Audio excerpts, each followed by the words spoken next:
उत्तर प्रदेश में जराइम की दुनिया का बेताज बादशाह अतीक अहमद, जिसके खिलाफ कोई भी जज केस नहीं लड़ना चाहता था। एक नहीं 10 जजों ने अतीक का केस लड़ने से साफ इनकार कर दिया था। लेकिन कहते हैं ना, पाप का घड़ा एक ना एक दिन जरूर फूटता है।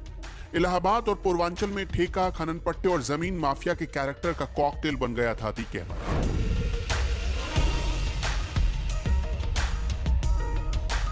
10 अगस्त 1962 को इलाहाबाद के चकिया में एक तांगे वाले के घर बेटा पैदा हुआ, जिसका नाम रखा गया था अतीक अहमद। अतीक को बचपन से पढ़ाई में कोई रुचि नहीं थी। वो हाई स्कूल में फेल हो गया। उसके पिता इलाहाबाद स्टेशन पर तांगा चलाते थे, लेकिन रातों रात अमीर बनने का चस्का अतीक के पिता और अतीक को किसी भी हद तक ले जाने वाला था। 17 साल की उम्र में हत्या का आरोप लगा और इसके बाद उसका धंधा चल निकला। खूब रंगदारी वसूली जाने लगी। जिससे भी उगाही करनी होती, बस इतना बताया जाता, अतीक अहमद फिरोज तांगे वाले का लड़का। फिर सामने वाला खुद ब खुद पैसे भेज देता था। 17 साल की उम्र में जवानी की दहलीज पर कदम रखते ही अतीक के खिलाफ पहला मुकदमा दर्ज हुआ, और वो भी हत्या का। साल 1979 में 17 साल की उम्र में अतीक अहमद पर कत्ल का इल्जाम लगा। उसके बाद जुर्म जैसे अतीक का शक्ल बन गया और अतीक ने कभी पीछे मुड़कर नहीं देखा। पढ़ाई के पन्ने तो कोरे थे, लेकिन साल दर साल उसके जुर्म की किताब भरती जा रही थी। अतीक कैसे बना, कैसे फला फूला, ये जानना बेहद दिलचस्प है। कभी इलाहाबाद में चांद बाबा का खौफ हुआ करता था, जिसके सामने जाने से पुलिस भी कांपती थी। तब अतीक की उम्र यही कोई 20-22 साल की थी।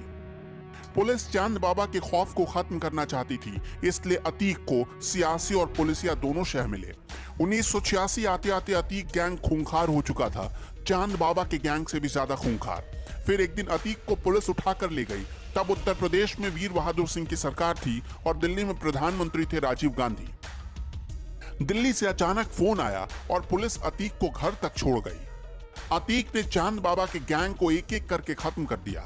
1987 आते आते अतीक को पता चल चुका था, जुर्म की दुनिया की बादशाहत बरकरार रखनी है तो राजनीति की छांव में जाना ही पड़ेगा। अतीक अहमद को समझ आ चुका था कि सत्ता की ताकत से वो क्या क्या कर सकता है। इसलिए 1989 में उसने इलाहाबाद पश्चिमी विधानसभा सीट से निर्दलीय चुनाव लड़ा और विधायक बन बैठा। चांद बाबा के खात्मे के बाद अतीक का खौफ इस कदर हावी हो चुका था कि उसके खिलाफ चुनाव लड़ने को कोई तैयार ही नहीं होता था। अतीक 1991 और 1993 में फिर से इलाहाबाद पश्चिमी सीट से चुनाव जीत गया। फिर आया 1992। जब पुलिस ने अतीक का कच्चा चिट्ठा खोला तो आंखें फटी की फटी रह गई। यानी 30 साल की उम्र तक अतीक के खिलाफ 44 मामले दर्ज हो चुके थे। उत्तर प्रदेश के लखनऊ, कौशाम्बी, चित्रकूट, इलाहाबाद में कई मामले दर्ज थे। अतीक के खिलाफ सबसे ज्यादा मामला इलाहाबाद में दर्ज हुआ। उसके जुर्म का किस्सा उत्तर प्रदेश से बाहर निकलकर बिहार तक चला गया। बिहार में भी अतीक के खिलाफ हत्या, अपहरण और जबरन वसूली के मामले दर्ज हुए। 1996 में अतीक को समाजवादी पार्टी ने अपना कोहिनूर बना लिया। अतीक फिर चुनाव जीत गया। हर चुनाव के बाद अतीक के बाहुबल में कई गुना का इजाफा हो जाता था। 1999 में अतीक ने दल बदला और अपना दल में शामिल हो गया। फिर वो 5वीं बार विधायक बना। महंगी और लग्जरी गाड़ियां, इंपोर्टेड हथियार, ये अतीक अहमद के सबसे बड़े शौक बन गए। 2004 में अतीक फूलपुर लोकसभा सीट से चुनाव लड़ा और संसद पहुंच गया। फिर अपनी विधानसभा सीट इलाहाबाद पश्चिम से उसने अपने भाई को चुनाव मैदान में उतारा, लेकिन उसका भाई चुनाव हार गया। 4000 वोटों से जीतकर विधायक बने सपा के राजू पाल।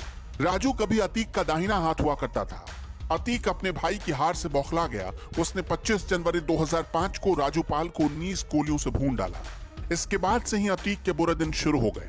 2007 के विधानसभा चुनाव में अतीक का भाई इलाहाबाद पश्चिम सीट से फिर हार गया।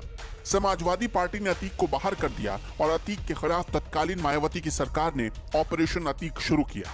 अतीक गैंग के 227 लोगों की लिस्ट तैयार हुई। चुन चुनकर सबको पकड़ा जाने लगा।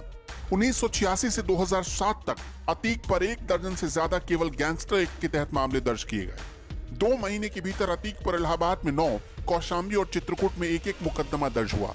अतीक पर 20,000 का इनाम घोषित किया गया। उसकी करोड़ों की संपत्ति सीज कर दी गई, बिल्डिंग गिरा दी गई, अलीना सिटी को इलीगल घोषित कर दिया गया। सब प्रॉपर्टी या तो गिर गई या जब्त कर ली गई। सांसद रहते हुए अतीक के खिलाफ पूरे देश में लुकआउट नोटिस जारी हुआ। अतीक दिल्ली से गिरफ्तार हुआ और जेल में डाल दिया गया। 2012 में अतीक ने अपना दल से चुनाव लड़ने की तैयारी शुरू की। उसने इलाहाबाद हाई कोर्ट में बेल की अर्जी डाली, लेकिन कोर्ट के 10 जजों ने उसका मामला सुनने से खुद को अलग कर लिया। 11वें जज तैयार हुए और अतीक को बेल मिल गई। अतीक इलाहाबाद की पश्चिम सीट से पूजा पाल के खिलाफ फिर मैदान में उतरा, लेकिन हार गया। 2016 में अतीक अहमद को कानपुर कैंट से उम्मीदवार बनाया गया तो खुशी के मारे 500 लग्जरी गाड़ियों का काफिला लेकर अतीक कानपुर पहुंच गया। वो खुद 8 करोड़ की हमर गाड़ी में सवार था। 14 दिसंबर 2016 को अतीक और उसके गुर्गों पर इलाहाबाद की थियाट्स कॉलेज में तोड़फोड़ और मारपीट का मामला दर्ज हुआ। कहते हैं ना कि पाप की कहानी का अंत एक ना एक दिन जरूर आता है। 2017 में योगी सरकार आई और उसने ताबड़तोड़ अतीक के खिलाफ सभी फाइलें खुलवाई। अतीक के खिलाफ कई मामलों की जांच सीबीआई को दे दी गई और अतीक के लंका की बर्बादी योगी ने अपने हाथों से लिख डाली। 2017 में इलाहाबाद हाईकोर्ट ने अतीक की जमानत रद्द कर दी और उसके दुर्दिन शुरू हो गए। तब से लेकर अब तक अतीक जेल में बंद है और उसकी संपत्तियां खाक में मिल रही हैं।